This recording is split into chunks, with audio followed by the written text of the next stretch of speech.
Good afternoon once again. Wednesday, the 2nd of June, 2021. And first of all, thank you to Dr. Apisamai just now for the Thai language version.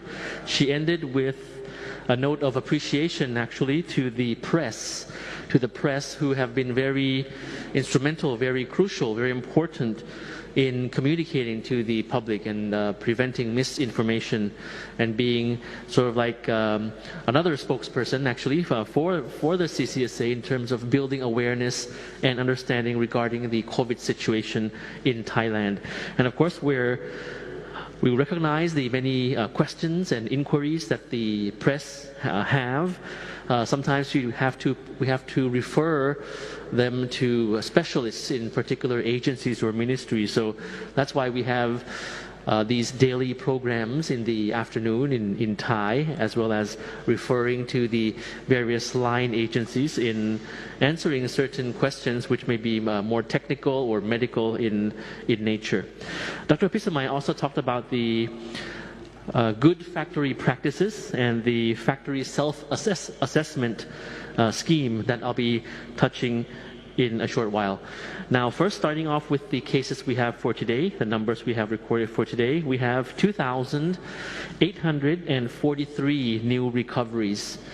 We have, in terms of new confirmed cases, 3,440, as you see on screen. Out of this number, 1,175 cases are from local transmission, 1,163 cases are from active case finding, and 1,087 cases from within the penitentiaries, 15 coming from abroad and in the state quarantine system. So 3,440 is the number of new confirmed cases we have for today.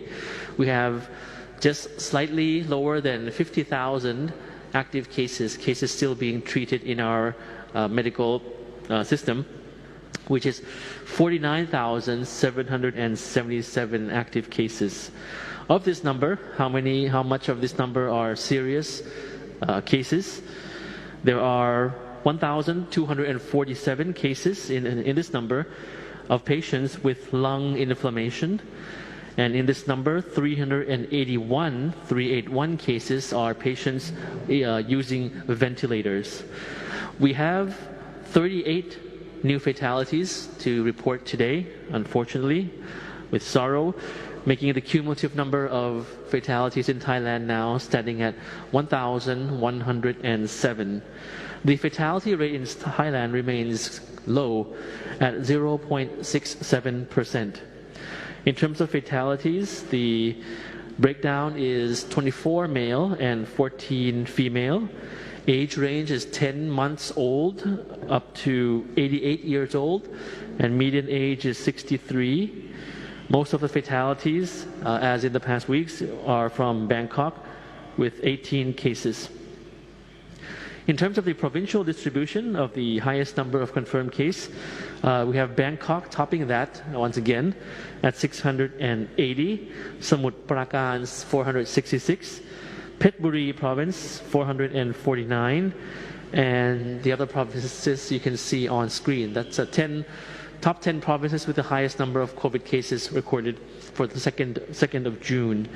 In Bangkok in particular, we have reported one new cluster in Lat Prao district.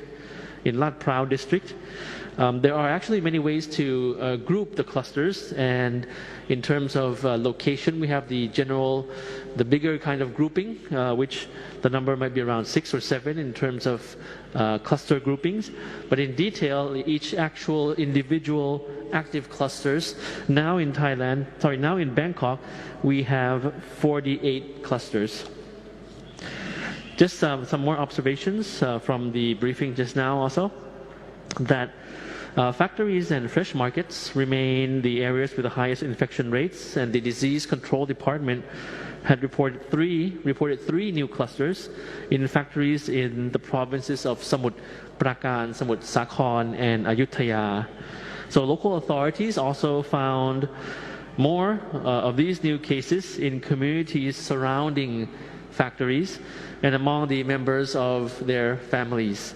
Now, just for example, workers from a factory in Phetchaburi province had returned to their domicile, back to their hometowns, and actually spread the virus in around 11 more provinces.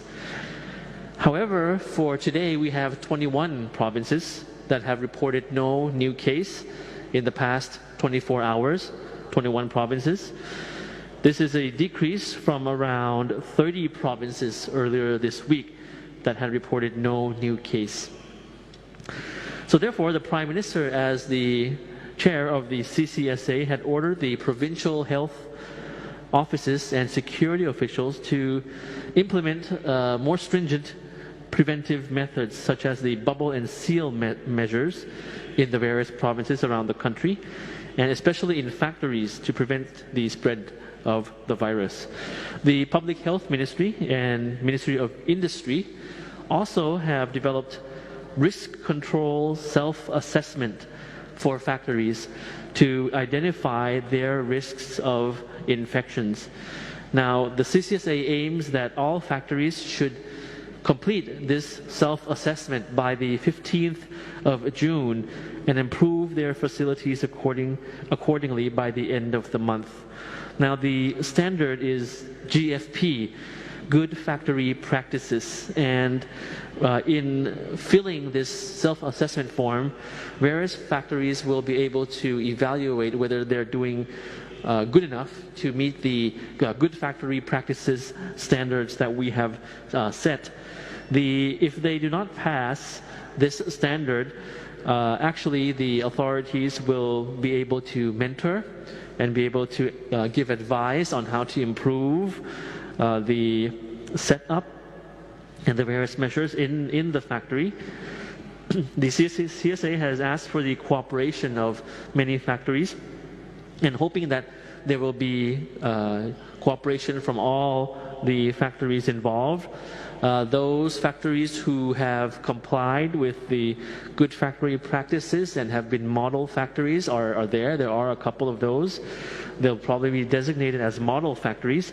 And as Dr. Pisamai had mentioned, we can mention one name, which is actually a factory of Toyota company, the car company, that had coordinated very closely with the Department of Disease Control in the past months. This is one prime example, one good example of cooperation from the private sector in the industrial sector. Now, another piece of information that you had probably seen in the news, is relevant to Thailand, is that recently approved the Sinovac for emergency use. So yesterday, the WHO announced that it had validated Sinovac vaccine for emergency use.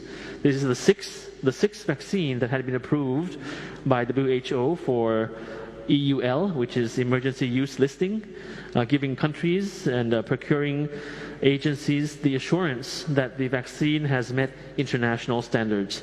Now, this is relevant to Thailand because Sinovac is one of the main vaccines that we have been using in the emergency stage of vaccination.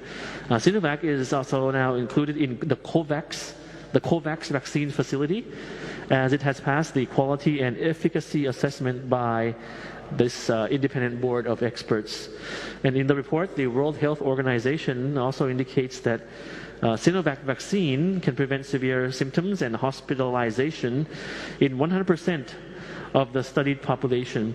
It also recommends that there should be no upper age limit on the vaccine, as there is no reason to believe it has different safety profiles in older generations. Another update is on the vaccine distribution.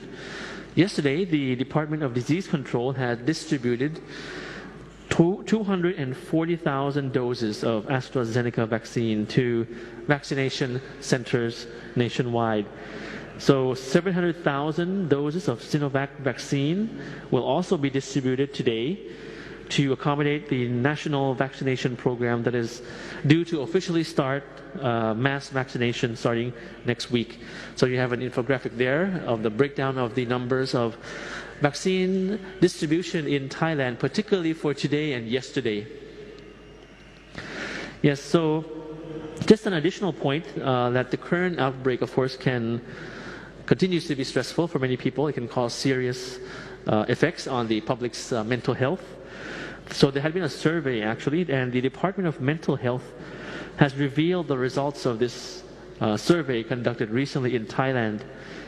Now, it indicates that the groups that have the highest level of stress are the public transport drivers, followed by unemployed people, and then followed by medical workers, as you see on the infographic there on screen. So that's a study that was made, and of course the authorities are duly looking into this and taking care of the mental health of all sectors of society. And while this survey also shows that people can cope with the situation better than they did last year. So that was one good result of this survey. We can cope better with stress coming from COVID this year as compared to last year. So the mental health department encourages anyone still who have feelings of depression to contact the mental health hotline. That's 1323 24 hours around the clock, and you have that on screen for you. So with that, I thank you for your attention, and we'll see you again in the coming days. สวัสดีครับ